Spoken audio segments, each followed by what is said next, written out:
우선 그 캐톨릭에서 보는 그 죽음에 대해서 좀 말씀을 좀 해주시면. 네.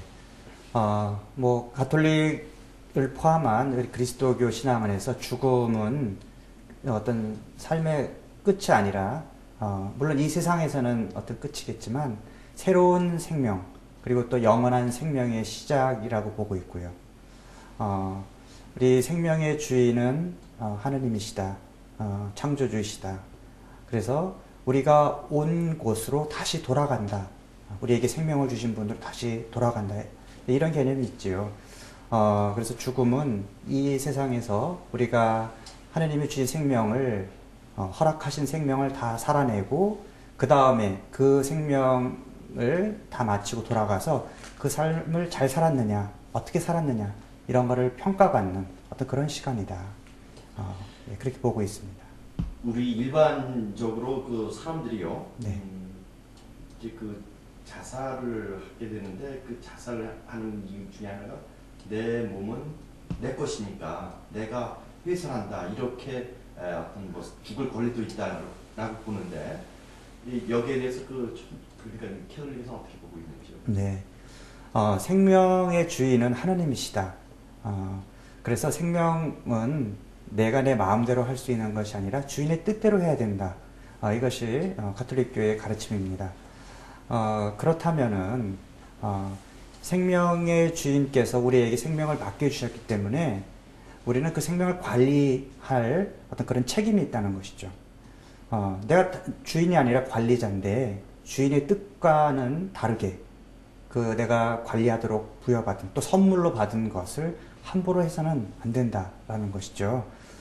자살이라는 것은 그런 창조주의 생명의 어떤 주인이심을 어떤 그런 뜻을 훼손하는 어떤 창조주에 대한 어떤 모욕 내지는 공격이다.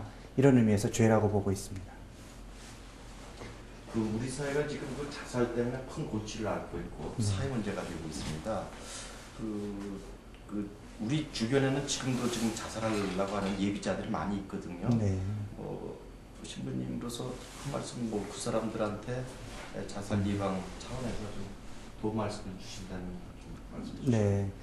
물론 너무나도 어떤 고통이 심하기 때문에 이 생명을 끝내면 그 고통이 없어질 거다. 아마 이런 생각을 아마 하시는 것 같아요. 그렇지만 내가 지금 현세에서 이 생명을 끝낸다고 해서 그 모든 문제가 다 해결되는 건 아니고요.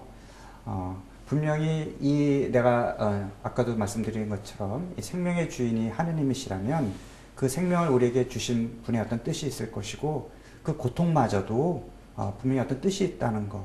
그래서 그 고통을 이겨낼 수 있는 그런 힘도 우리 생명력 안에 들어 있습니다. 그래서 그것을 내가 믿고 어떤 고통은 지나갈 거고 또 이 세상에 또 즐거움도 사실 지나가는 거거든요. 중요한 것은 그 어떤 생명력, 하나님 주신 그 생명력으로 그 고통을 내가 이겨나갈 때 그 생명력이 더 완성된다는 것. 그래서 지금 이 순간, 그 순간의 어려움을 잘 이겨내야 되는 것이고 그리고 물론 혼자서의 힘으로 사실 그런 어려움을 이겨내기 어려운 경우가 있습니다. 그래서 우리는 서로 돕고 사랑해야 된다는 것이 어떤 교회의 가장 중요한 교리이거든요. 오늘날 자살이 많은 이유는 서로 돕고 사랑하고 그리고 정말 그런 어떤 힘들 때 어떤 그런 어려움을 나눌 수 있는 그런 네트워크, 사랑 이런 것이 부족하기 때문이 아닐까 이런 생각이 듭니다.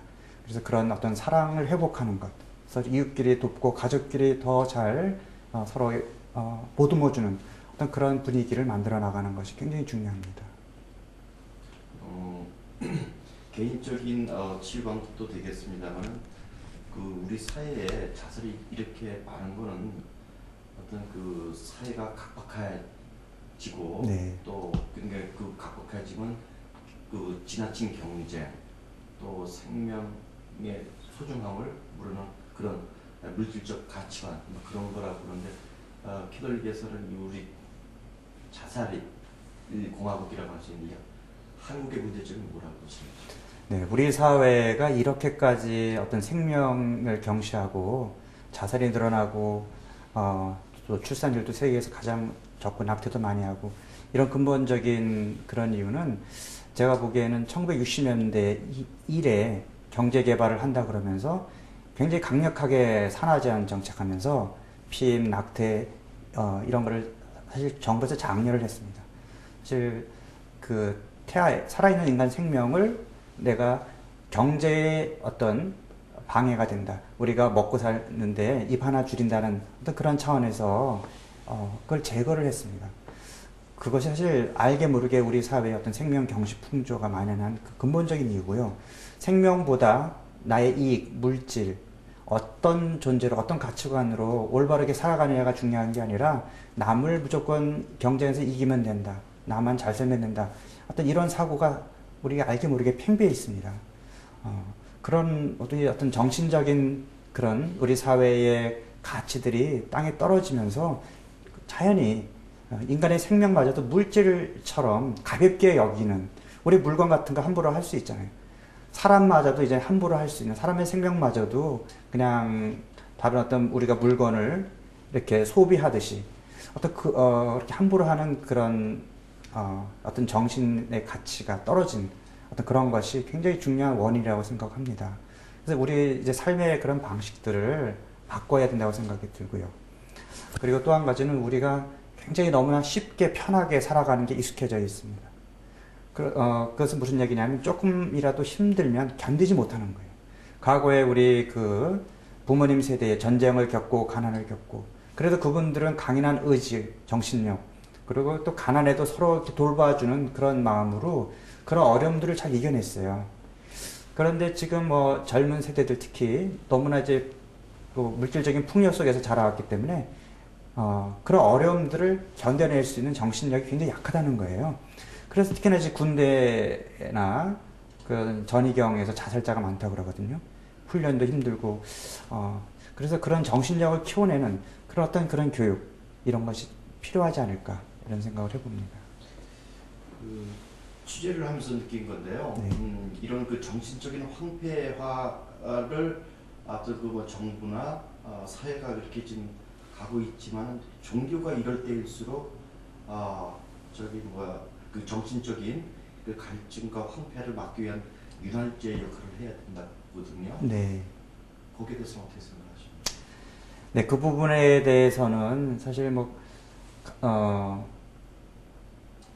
우리 사회에 이렇게 드러나고 있는 우리 사회 종교의 모습이 그렇게 좀 떳떳하지 못하다, 이런 생각을 좀 해봅니다. 왜냐하면 종교가 사실은 그런 어떤 사회의 잘못된 어떤 그런 풍조에 정말 또 대조되는 어떤 그런 모습을 보여줘야 되는데, 우리가 보통 세속화라고 얘기하는 것처럼 종교도 세속화됐다, 이런 비난을 많이 듣잖아요. 어떤 큰 대형 교회를 짓는다든지 화려하게 산다든지 성직자들도 더 청렴하고 청빈하게 살아야 되는데 세상의 어떤 그런 흐름을 따라가는 것이 아닌가, 이런 비판을 많이 받습니다. 그래서 그런 성직자들, 그리고 좀 더 깨어있는 종교인들이 어떤 물질 가치가 아니라 정말 참된 어떤 존재로서 어떤 가치관을 갖고 어떤 모습을 살아가야 되는지, 이런 걸 먼저 보여줘야 되는 거고요.